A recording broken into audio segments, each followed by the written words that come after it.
السلام علیکم ورحمۃ اللہ وبرکاتہ۔ دوستو پہلے اس بیان کو سنیں۔ صحبت الاشراری تورث سوء الظن بالاخیار، بروں کی صحبت اچھوں سے بدگمانی پیدا کرتی ہے۔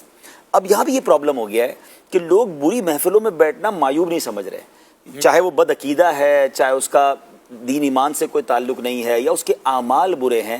ہم کہتے ہیں، ہمارے یہاں مشہور یہ ہو گیا کہ ٹھیک ہے، اس کا مذہب، اس کا دین، اس کا عقیدہ اس کے ساتھ ہے، اس کے اعمال اس کے ساتھ ہے، وہ تو میرا دوست ہے، ہم فرینڈز ہیں۔ آپ کیسے کسی کو فرینڈ بنا سکتے ہیں جس کا دین ٹھیک نہیں ہے، جس کا عقیدہ ٹھیک نہیں ہے، جس کی عادتیں ٹھیک نہیں ہیں؟ 4-5 سال پہلے ہم سب نے کووڈ کو ایکسپیرینس کیا ہے جی۔ سوشل ڈسٹینس بڑا سمجھایا ہمیں کووڈ نے، کوئی کھانستا تھا تو لوگ قریب نہیں جاتے تھے کہ نہیں یار یہ وائرس نہ لگ جائے۔ تو جو بندہ برے اعمال میں مصروف ہے، بدکاریوں میں، شراب نشے میں، جوئے میں، ہم ان کے ساتھ بیٹھنا بھی معیوب نہیں سمجھ رہے، اور معاذ اللہ اس سے بڑھ کر اگر اس کا عقیدہ ٹھیک نہیں ہے تو اس کے ساتھ بھی بیٹھنے میں معیوب نہیں سمجھ رہے۔ اور یہ صحبتیں جو ہے نا، یہ آپ کے گمان کو بھی خراب کرتی ہیں۔ اور پھر انفارچونیٹلی اللہ والوں کے بارے میں، علماء کے بارے میں، اعلیٰ حضرت امام اہل سنت کا ایک واقعہ مجھے یاد آیا۔ سیدی اعلیٰ حضرت نے فرمایا کہ اولیاء کرام میں سے ایک اللہ کے بہت بڑے ولی تھے، کبھی بادشاہ کے پاس جانا ہوا تو دربار میں بہت سارے سیب پڑے ہوئے تھے، سب لوگ سیب تناول کر رہے تھے، تو بادشاہ نے سوچا یہ جو سب سے اوپر لال والا سیب ہے نا، اگر یہ مجھے دے دے نا تو میں سمجھ جاؤں گا یہ اللہ کے ولی ہے۔ یعنی اللہ کے ولی کو بھی ٹیسٹ کرنا ہے اور کوئی نہ کوئی بدگمانی یا نیگیٹیوٹی رکھنی ہے۔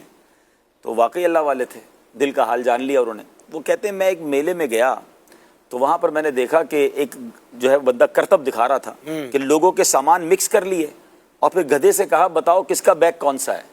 تو وہ گدھا جو ہے وہ اس کی آنکھوں پہ پٹی بندھی ہوئی تھی گدھے کے، وہ جا کر بیگ پہ سر رکھتا اور بندے کے پیر پہ جا کے نشان لگاتا کہ یہ بیگ اس کا ہے، یہ بیگ اس کا ہے۔ تو پھر وہی سیب اٹھایا، لال والا اٹھا کے کہا کہ اگر ہم تمہیں سیب نہ دیں تو ہم اللہ کے ولی نہیں، اور سیب دے دیں تو گدھے سے بڑھ کر کون سا کام کیا۔ عاجزی بھی دیکھیں، کیونکہ کرتب تو بہت سارے لوگ دکھا دیتے ہیں، ہمیں تو اللہ کا ولی بھی اسی کو دیکھ رہے ہیں جو کہ بڑا کرتب دکھا دے۔ ارے بھائی ہر بندے سے کرامت کا ظہور ہو یہ ضروری نہیں، اور وہ آپ کے لیے کرامت دکھائے یہ بھی ضروری نہیں ہے۔ اب جناب شعبدے تو بہت سارے ہیں دنیا میں، غیر مسلم میں وہ پتہ نہیں کیا کیا میجک دکھا رہے ہوتے ہیں، کیا اس کو اللہ کا ولی مان لیں گے؟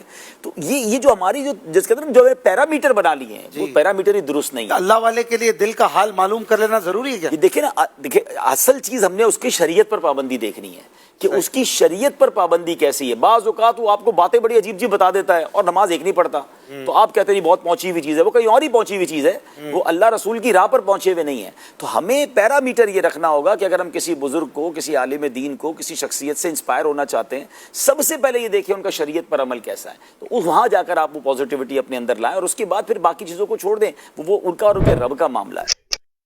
جی دوستو، آپ نے بیان کو سنا، اپنا رائے ضرور دیجیے گا، اور ہاں اپنی صحبت کو درست کر لیں، نہ تو یہ صحبت آپ کے دنیا اور آخرت برباد کر دے گی۔